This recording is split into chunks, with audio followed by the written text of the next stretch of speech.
আমি সম্পর্ক করে বিয়ে করি, আমাদের ইউনিটের এডিশনাল এসপির ভাইজিকে বিয়ে করি আমি। তা আমাদের সম্পর্ক তারা মাইনে নেয় না। আমি সামান্য কনস্টেবল ছিলাম এই জন্য, কিন্তু মাইনে নেয় না।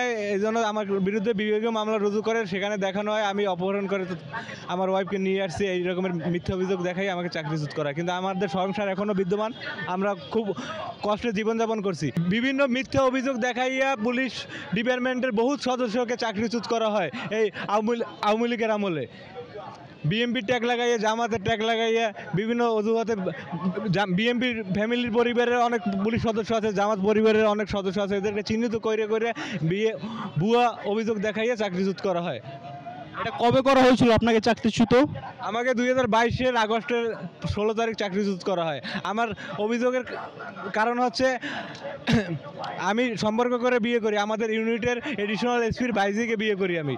তা আমাদের সম্পর্ক তারা মাইনে নেয় না। আমি সামান্য কনস্টেবল ছিলাম এই জন্য, কিন্তু মাইনে নেয় না। এই জন্য আমার বিরুদ্ধে বিভাগীয় মামলা রুজু করে, সেখানে দেখানো হয় আমি অপহরণ করে আমার ওয়াইফকে নিয়ে আসছি, এই রকমের মিথ্যা অভিযোগ দেখাই আমাকে চাকরিচ্যুত করা। কিন্তু আমাদের সংসার এখনও বিদ্যমান, আমরা খুব কষ্টে জীবনযাপন করছি। পরবর্তীতে আমি যে মামলা করব চাকরি পাওয়ার জন্য, সেখানেও আমাকে হুমকি দেওয়া হয়, তুমি যদি মামলা করতে চাও তোমার জীবনের হুমকি আছে।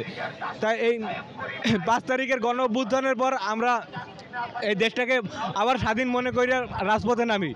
রাজপথে নামার পর আমরা আন্দোলন করি চাকরি ফিরে পাওয়ার জন্য।